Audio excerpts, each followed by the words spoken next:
Hello students, अपने YouTube channel गणितपुर में आप सभी का स्वागत।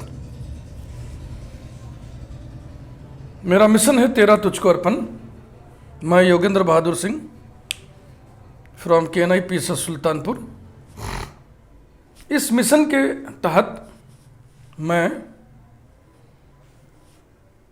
ग्रेजुएशन लेवल के मैथमेटिक्स पर वीडियोस बना करके यूट्यूब पर अपलोड करता हूं।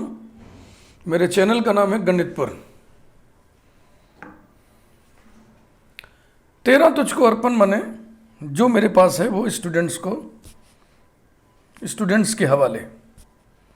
मेरे पास जो नॉलेज है, मेरे पास जो स्किल है, presentation skill, writing skill, subject skill, mathematics की स्किल, जो भी है सब आपके हवाले। इस मिशन की कामयाबी बहुत कुछ आप पर निर्भर करती है। आपकी जानकारी में कोई भी स्टूडेंट किसी भी यूनिवर्सिटी का हो, उसको आप बताइए कि वो गणितपुर चैनल से जुड़े और इस पर अपलोडेड वीडियोस का लाभ उठाएं। ये कोई बिजनेस नहीं है, ये कोई प्रचार नहीं है, इसलिए बहुत ही सिंपल टीचिंग आपके सामने, बहुत ही नेचुरल टीचिंग आपके सामने देखने को मिलेगी। कोई माल हम नहीं बेच रहे हैं। माल बेचने वाले जैसे बॉडी लैंग्वेज बना करके प्रस्तुतिकरण देते हैं वो मैं नहीं करूँगा। मैं टीचर हूँ और शुद्ध अपनी नेचुरल टीचिंग आपके सामने रखूँगा। बहरहाल आज मैं एक नई प्लेलिस्ट शुरू कर रहा हूँ, बीटा एंड गामा फंक्शंस। अब ये बीटा और ये गामा ग्रीक के वर्ण होते हैं, लेटर्स। पहली तो हम जानकारी आपको यही दे दें।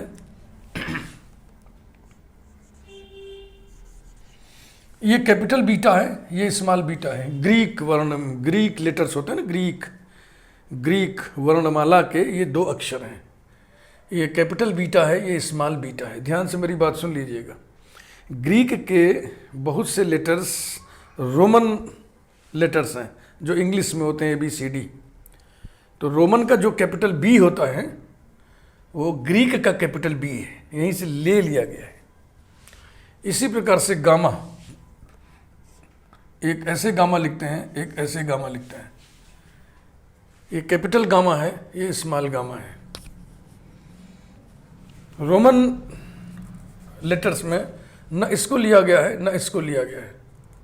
ठीक, क्लियर हुआ? तो अब बीटा फंक्शन लिखना होता है तो प्रायः बच्चे जो है ऐसे लिख देते हैं, बीटा MN, इसको कैपिटल बी लिखते हैं। तो फिर प्रश्न बच्चों के मन में उठता है कि कैपिटल बी बीटा कैसे हुआ? तो इसके दो लॉजिक आप दे सकते हो। बीटा की स्पेलिंग का ही बी ले लिए, या यूँ कह लो कि ये कैपिटल बी जो है ना, यही ग्रीक का कैपिटल बीटा होता है। तो मैंने सबसे पहले आपको ये बता दिया कि ये बीटा और ये गामा, ये जो लेटर्स हैं, ये जो वर्ण हैं, ये ग्रीक के हैं। अब आइए हम सबसे पहले देखें प्रॉपर इंटीग्रल किसको कहते हैं। An integral, definite integral a to b f of x dx is said to be a proper integral if a and b are finite, यानी range of integration is finite range, and integrand f of x is bounded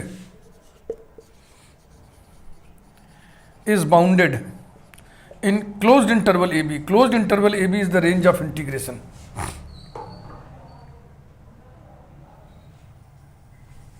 देखो यहां पे जो function है उसमें x की जगह a रखो, x की जगह b रखो, और लॉजिकली सोच के a और b के बीच का कोई भी नंबर में x की जगह रखें तो ये फंक्शन टेंस टू इन्फिनिटी नहीं होना चाहिए।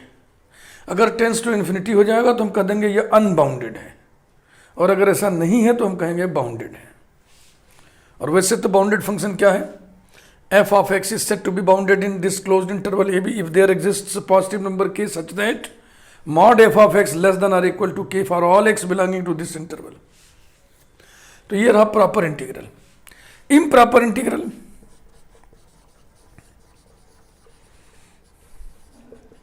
improper integral, an integral is said to be an improper integral,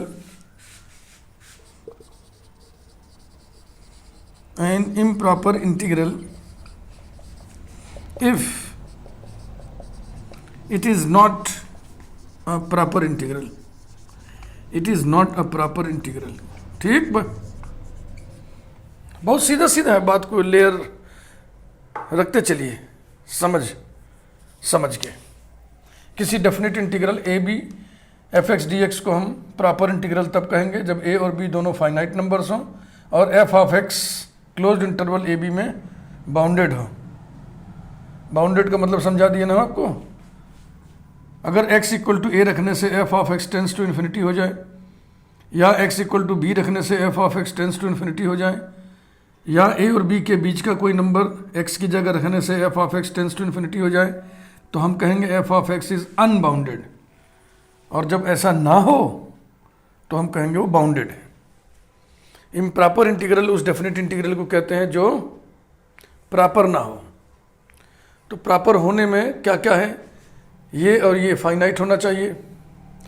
अगर इनमें से कोई एक इन्फिनिटी हो जाए तो वो प्रॉपर इंटीग्रल नहीं रहा, इम्प्रॉपर इंटीग्रल हो जाएगा। दूसरी चीज़, एफ ऑफ एक्स बाउंडेड हो।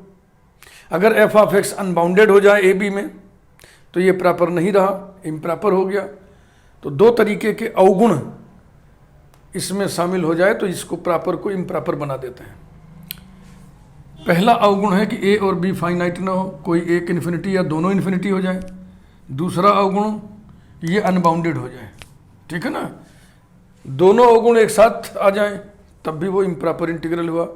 तो इम्प्रॉपर इंटीग्रल के 3 प्रकार होते हैं।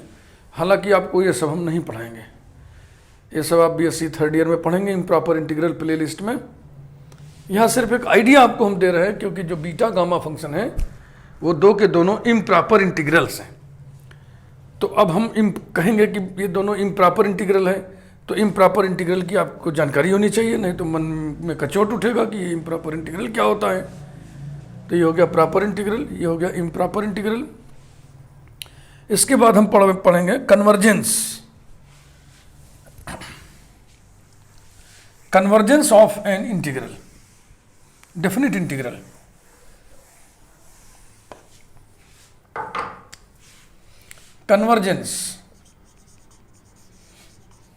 Convergence of a definite integral. बहुत ध्यान से पढ़िएगा, अब बहुत इजी है, समझ में ना आए ऐसा कुछ है ही नहीं है।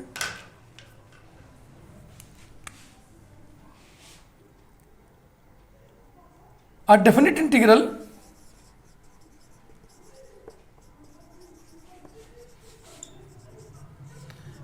a to b f of x dx is said to be convergent if its value is finite and unique. कोई ऐसी बात नहीं है जो आपको बिल्कुल अजनबी सा लगे। आप इंटीग्रल इवेल्युएट करते ही हो, उसका मान निकाला, अगर फाइनाइट यूनिक आ गया, यूनिट माने कि एक्स के किसी कंडीशन पे डिपेंड नहीं करता है, एकदम independent of any condition, it's value is finite and unique, तो इसको हम बोलते हैं ये कन्वर्जेंट है। Integral a to b f of x dx is said to be divergent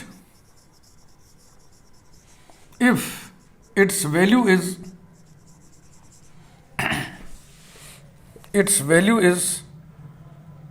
infinity or minus infinity। काम खत्म।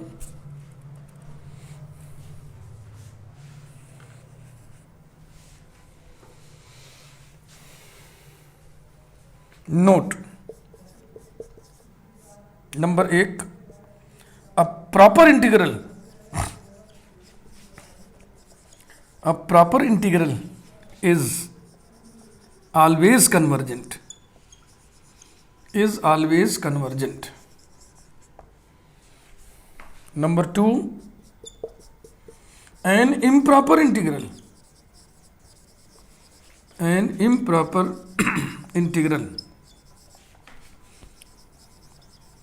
may or may not be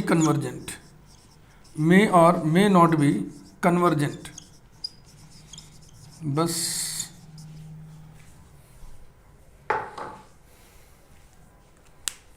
यही बात है। प्रॉपर इंटीग्रल किसको कहते हैं आपको पता चल गया, इम्प्रॉपर इंटीग्रल किसको कहते हैं आपको पता चल गया, कन्वर्जेंट इंटीग्रल किसको कहते हैं आपको पता चल गया, डाइवर्जेंट इंटीग्रल किसको कहते हैं आपको पता चल गया, और आपको ये दो गुण, ये दो विशेष प्रॉपर्टीज पता चल गई कि प्रॉपर इंटीग्रल हमेशा कन्वर्जेंट होता है। किसी भी प्रॉपर इंटीग्रल की वैल्यू निकालोगे तो फाइनाइट आएगा। इम्प्रॉपर इंटीग्रल के साथ है कि वो या तो कन्वर्जेंट होगा या तो नहीं होगा, कन्वर्जेंट होगा या डाइवर्जेंट होगा। अब यहीं पर आपको हम एग्जाम्पल कुछ बताने से पहले कुछ बातचीत आपसे हम करेंगे इनफाइनाइट सीरीज के बारे में। इनफाइनाइट सीरीज आप पढ़े ही। इनफाइनाइट सीरीज कन्वर्जेंट कब कहलाती है? जब इनफाइनाइट सीरीज का सम फाइनाइट और यूनिक आ जाए। यानी किसी इनफाइनाइट सीरीज का सम निकाल लीजिए, टोटल सम, वो सम अगर फाइनाइट और यूनिक हो तो उस इनफाइनाइट सीरीज को कन्वर्जेंट कहते हैं। और अगर उस इनफाइनाइट सीरीज का सम इन्फिनिटी आ जाए, वो चाहे प्लस इन्फिनिटी चाहे नेगेटिव इन्फिनिटी आ जाए, तो उसको हम डाइवर्जेंट इनफाइनाइट सीरीज कहते हैं। सुन रहे हैं मेरी बात ध्यान से? ये आप जानते हैं। तो इनफाइनाइट सीरीज दी गई है तो उसका हम सम निकाल लें। लेकिन प्रश्न उठता है, हर इनफाइनाइट सीरीज का सम नहीं निकाला जा सकता, तो फिर कन्वर्जेंट का हम पता कैसे करेंगे? इनफाइनाइट सीरीज कन्वर्जेंट है कि नहीं, उसका सम निकल सकता है कि नहीं? हाँ, तो फिर टेस्ट डिजाइन किए गए। मैथमेटिशियंस ने टेस्ट डिजाइन किया और टेस्ट के आधार पर ये पता चलने लगा कि ये इनफाइनाइट सीरीज कन्वर्जेंट है कि नहीं। हालांकि उसका सम हम नहीं निकाल पा रहे हैं, लेकिन हमको ये एहसास होने लगा, हमको ये मालूम चलने लगा कि ये इनफाइनाइट सीरीज कन्वर्जेंट है या डाइवर्जेंट है। उदाहरण के तौर पे एक वेल नोन सीरीज की चर्चा हम आपसे करेंगे।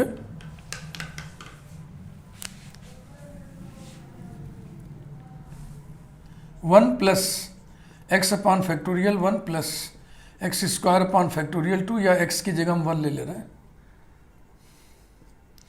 Plus 1 upon factorial 3 plus so on up to infinity, ad infinitum, ad inf लिखते हैं। ये इनफाइनाइट सीरीज है। इस इनफाइनाइट सीरीज का सम नहीं निकाला जा सका, लेकिन टेस्ट से ये बात मालूम हो गया ये कन्वर्जेंट है।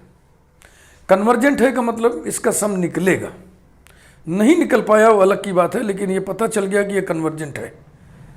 तो फिर इसके सम को मान लिया गया, माना कि इसका सम ई है, माना कि इसका सम ई है।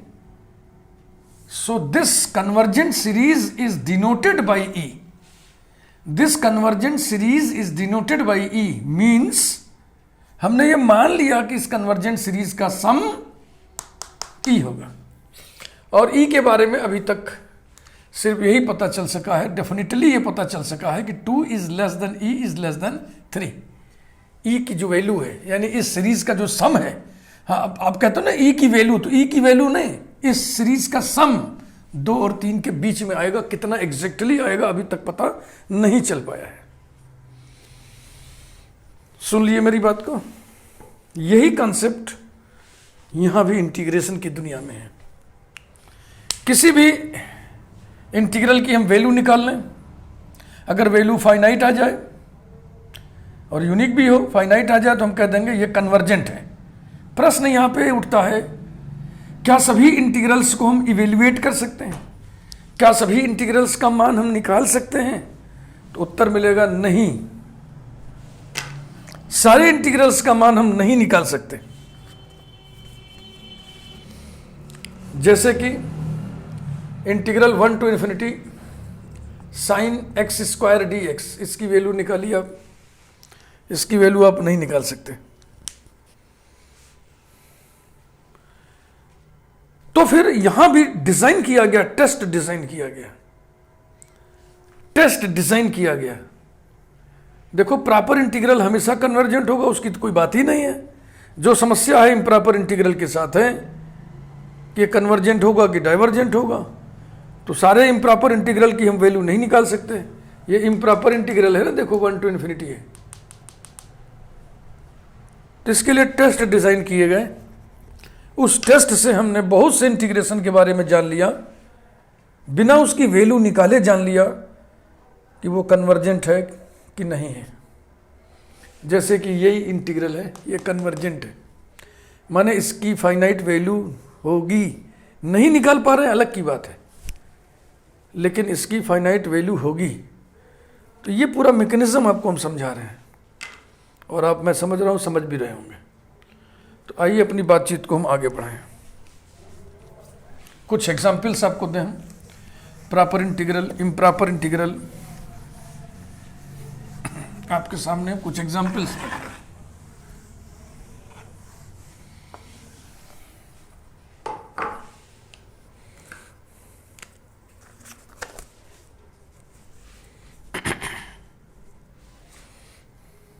Examples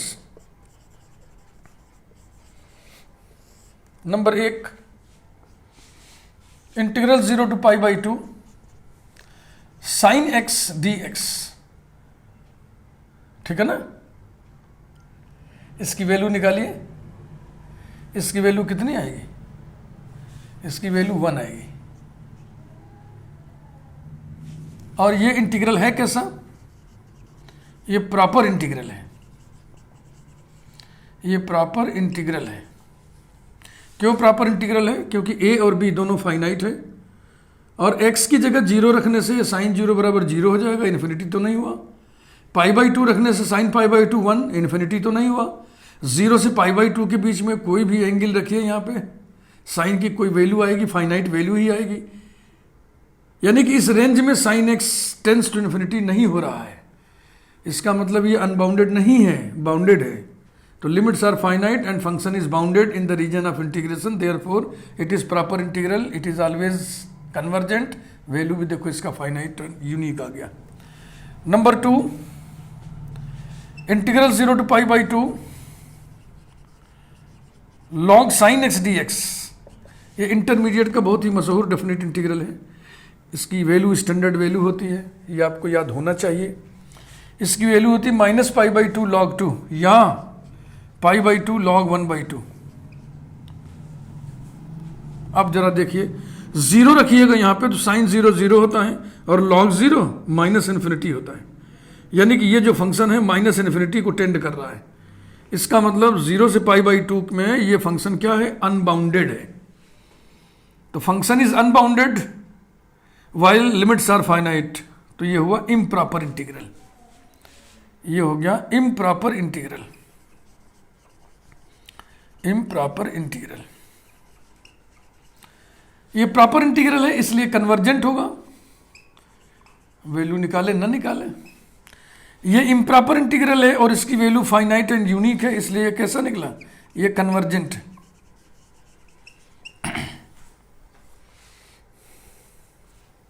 number 3, integral 0 to infinity dx/1 + x²,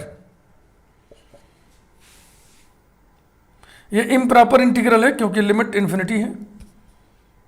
दिमाग में है ना, जो प्रॉपर ना हो इम्प्रॉपर, इसको इंटीग्रेट करिए। tan inverse x limit 0 to infinity equal to tan inverse infinity minus tan inverse 0 equal to π/2 -0 equal to π/2। तो ये इंटीग्रल कैसा है, ये इम्प्रॉपर इंटीग्रल है, इम्प्रॉपर इंटीग्रल है और कन्वर्जेंट है। क्यों कन्वर्जेंट है, क्योंकि इसकी वैल्यू फाइनाइट और यूनिक है। खूब बढ़िया से परिचित हो जाइए, कोई बहुत कठिन चीज आप नहीं पढ़ रहे हो।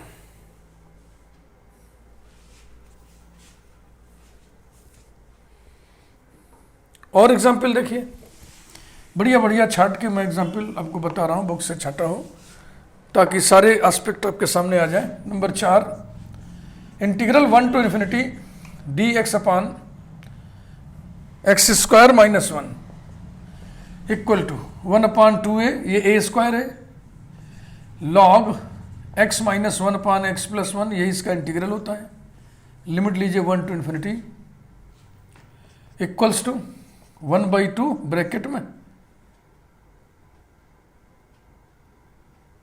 लिखा जाए, upper limit x tends to infinity log x minus 1/x plus 1 minus log 1 minus 1/1 plus 1। Infinity रखने से इन्फिनिटी अपॉन इन्फिनिटी आ रहा है ना, infinity upon infinity indeterminate form होता है, इसलिए टेक्निक लगाई जा रही है। Equal to 1/2 limit x tends to infinity log x से ऊपर नीचे डिवाइड कर दिया तो हो जाएगा 1 minus 1/x upon 1 plus 1/x minus log 0 equals to 1/2। अब आप x इन्फिनिटी रखोगे तो 1 इन्फिनिटी 0, तो 1 माइनस 0 अपॉन 1 प्लस 0 यानी कि log 1 आ गया minus log 0 equals to 1/2। log 1 की वैल्यू 0 होती है माइनस log 0 की वैल्यू माइनस इन्फिनिटी होती है, since e to the power minus infinity equal to 1 e to the power infinity equal to 1 infinity equal to 0। e to the power minus infinity equal to 0, therefore log 0 base e will be minus infinity. तो कुल मिला के value कितनी आ गई, infinity. तो ये क्या चीज़ है, प्रॉपर इंटीग्रल की इम्प्रॉपर इंटीग्रल। देखो यहाँ लिमिट इन्फिनिटी है इसलिए ये इम्प्रॉपर इंटीग्रल हुआ। मोरओवर x इक्वल टू 1 रखने से नीचे 0 आ जा रहा है, तो 1/0 टेंस टू इन्फिनिटी, तो फंक्शन अनबाउंडेड भी है और लिमिट दोनों फाइनाइट नहीं है, तो दोनों प्रकार की बुराइयां इसमें है, तो निश्चित रूप से ये इम्प्रॉपर इंटीग्रल है, इम्प्रॉपर इंटीग्रल है ये। और इसकी वैल्यू क्या है, इन्फिनिटी, तो ये हो गया डाइवर्जेंट। डाइवर्जेंट तो इम्प्रॉपर इंटीग्रल्स कन्वर्जेंट हो, एग्जाम्पल मैंने दिया, इम्प्रॉपर इंटीग्रल डाइवर्जेंट हो, एग्जाम्पल हमने दिया, और प्रॉपर इंटीग्रल तो कन्वर्जेंट होते ही है, एग्जाम्पल हमने दिया। ठीक, बात समझ में आ गई, मिटा रहा हूं।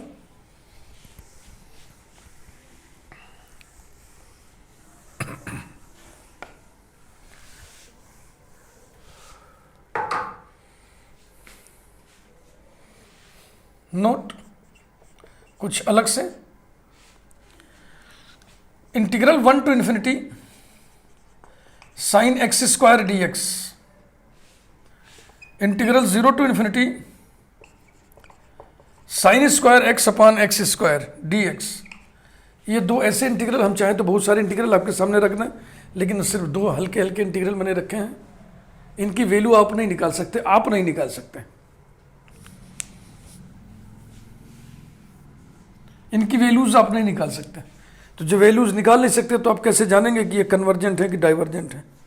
तो वही मैंने कहा ना कि टेस्ट डिज़ाइन किए गए, और वो टेस्ट आपको नहीं पढ़ना, आपके सिलेबस में नहीं, थर्ड ईयर में आप पढ़ेंगे इम्प्रॉपर इंटीग्रल्स। अगर थर्ड ईयर के सिलेबस में आपकी यूनिवर्सिटी में होगा तो, नहीं तो जहाँ भी होगा वो इम्प्रॉपर इंटीग्रल्स मेरा प्लेलिस्ट है, आप वहाँ खूब डिटेल पढ़ सकते हैं ज्ञानवर्धन के लिए। लेकिन कोई ज़रूरत नहीं, आप बस जितने जानो जितना मैं बता रहा हूँ। तो टेस्ट डिज़ाइन किए गए, उन टेस्ट्स की मदद से ये जाना गया, ये पाया गया, ये भी कन्वर्जेंट है, ये भी कन्वर्जेंट है, ये इम्प्रॉपर इंटीग्रल है ना। देखो ये भी इम्प्रॉपर इंटीग्रल है, देखो इसमें तो एक बुराई और भी है, x इक्वल टू 0 रखोगे तो 0/0 खैर नहीं आएगा, लिमिट x टेंस टू 0 ये हो जाएगा साइन थीटा बटे थीटा, तो ये 1 हो जाएगा। तो इसमें यही एक बुराई है इन्फिनिटी वाली। तो ये इम्प्रॉपर इंटीग्रल्स है लेकिन कन्वर्जेंट है, ये convergent convergent improper integral, convergent improper integral, ये भी कन्वर्जेंट इम्प्रॉपर इंटीग्रल है। बस ऐसे जिज्ञासा शांत करने के लिए इन चीज़ों की मैं चर्चा कर रहा हूँ। कन्वर्जेंट इम्प्रॉपर इंटीग्रल्स, किसी भी डेफिनेट इंटीग्रल जो इम्प्रॉपर है उसके कन्वर्जेंस और डाइवर्जेंस को जानने के लिए उसकी वैल्यू अगर हम नहीं निकाल पा रहे हैं तो टेस्ट डिज़ाइन किए गए हैं। उन टेस्ट की मदद से ये जाना जाता है कि वो इम्प्रॉपर इंटीग्रल कन्वर्जेंट है या डाइवर्जेंट है। अब ये कन्वर्जेंट है, ये पता चल गया, तो निश्चित रूप से इसकी फाइनाइट वैल्यू होगी। ये अलग की बात है कि मैं इसकी फाइनाइट वैल्यू नहीं निकाल पा रहा है, ठीक है ना। तो इसी कैटेगरी में आपका बीटा फंक्शन और गामा फंक्शन भी आता है।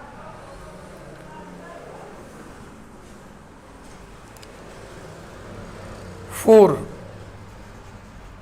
Well known improper integrals,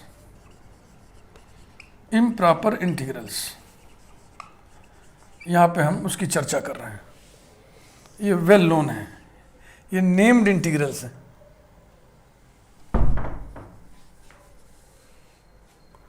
number 1,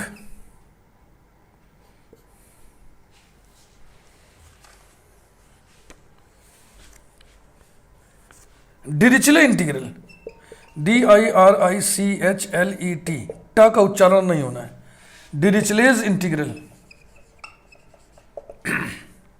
यह है integral 0 to π/2, sorry integral 0 to infinity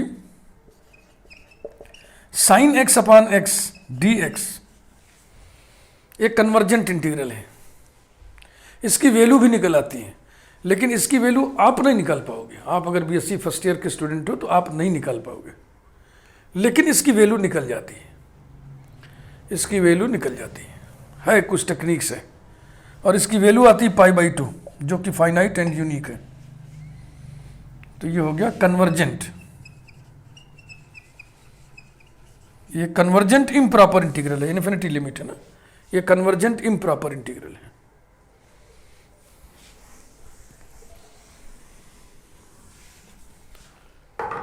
number 2, Poisson, POISSION', Poisson's integral.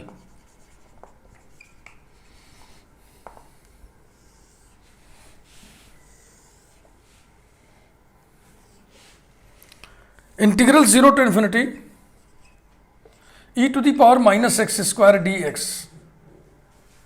ये इम्प्रॉपर इंटीग्रल है। ओके, ये कन्वर्जेंट इम्प्रॉपर इंटीग्रल होता है, टेस्ट से पता चल जाता है। ये भी टेस्ट से पता चल जाता है कि ये कन्वर्जेंट इम्प्रॉपर इंटीग्रल है। इसकी भी वैल्यू निकल आती है, इसकी वैल्यू आती है √π/2, जो कि फाइनाइट एंड यूनिक है।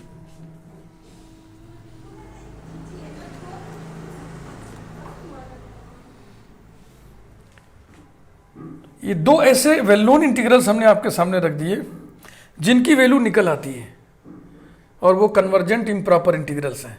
टेस्ट से भी ये पता चलता है कि ये कन्वर्जेंट है, ये भी कन्वर्जेंट है। अब दो ऐसे इंटीग्रल हम लिख रहे हैं जिनकी वैल्यू नहीं निकाली जा सकती, लेकिन टेस्ट से ये पता चलता है कि ये दोनों कन्वर्जेंट है। तो उसमें है number 3, beta function. Beta function अभी मत लिखो, इसको लिखो first Eulerian integral. First Eulerian integral,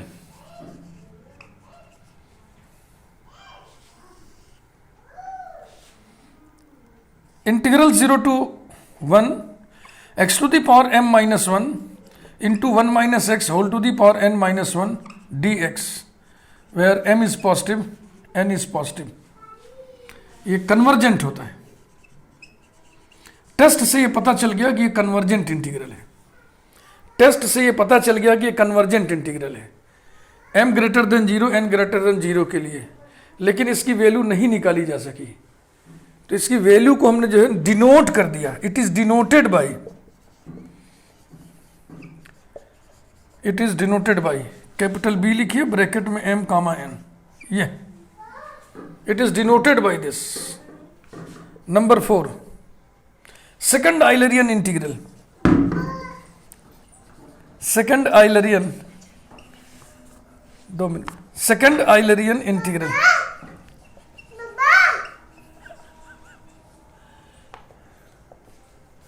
second Eulerian integral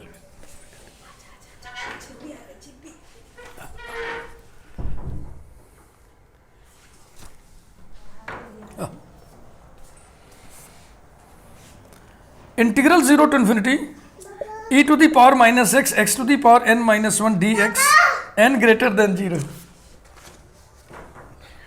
मतलब मन नहीं मानता है ना।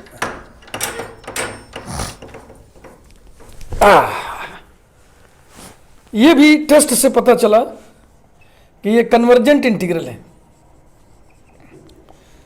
लेकिन इसकी वैल्यू नहीं निकाली जा सकती।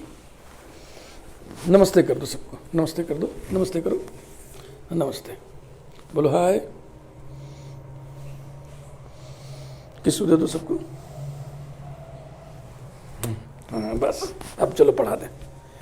यह सेकंड आइलरियन इंटीग्रल, टेस्ट से ये पता चलता है कि ये कन्वर्जेंट है, लेकिन इसकी वैल्यू नहीं निकाली जा पाती। इसकी वैल्यू को हम डिनोट करते हैं। It is denoted by capital gamma और ब्रैकेट में एन। अब गामा थोड़ा सा बहुत बढ़िया से ऐसे लिखते हैं, ऐसे, लेकिन इतना बढ़िया हम नहीं लिखेंगे, हम सीधा सीधा ऐसे लिख देंगे, उल्टा फैक्टोरियल जैसा। तो ये है भैया हिसाब किताब। 4 वेल नोन इंटीग्रल्स मैंने आपके सामने लास्ट में रखे, इस वीडियो को हम लपेटने जा रहे हैं। इन चारों में पहला था डिरिचलेट इंटीग्रल, दूसरा है पाइसन इंटीग्रल। ये दोनों टेस्ट से पता चलता है कि ये दोनों कन्वर्जेंट इंटीग्रल्स हैं और इनकी वैल्यूज भी निकाली जा सकती हैं, जो बीएससी फर्स्ट ईयर के बच्चे नहीं निकाल सकते, लेकिन ये इनकी वैल्यूज निकाली जा सकती है। ये तो आप कुछ आगे चल के निकाल लेंगे, लेकिन पाइसन इंटीग्रल नहीं निकाल पाएंगे, वो डिरिचलेट इंटीग्रल। तीसरे और चौथे इंटीग्रल में है वो इंटीग्रल्स हैं जिनकी वैल्यूज नहीं निकाली जा सकती, लेकिन ये टेस्ट से पता चलता है कि ये दोनों इंटीग्रल हैं। और इस वीडियो में इतना ही। वीडियो को लाइक करिए, चैनल को सब्सक्राइब करिए। अगले वीडियो में फिर हम बीटा फंक्शन शुरू करेंगे। Thank you very much.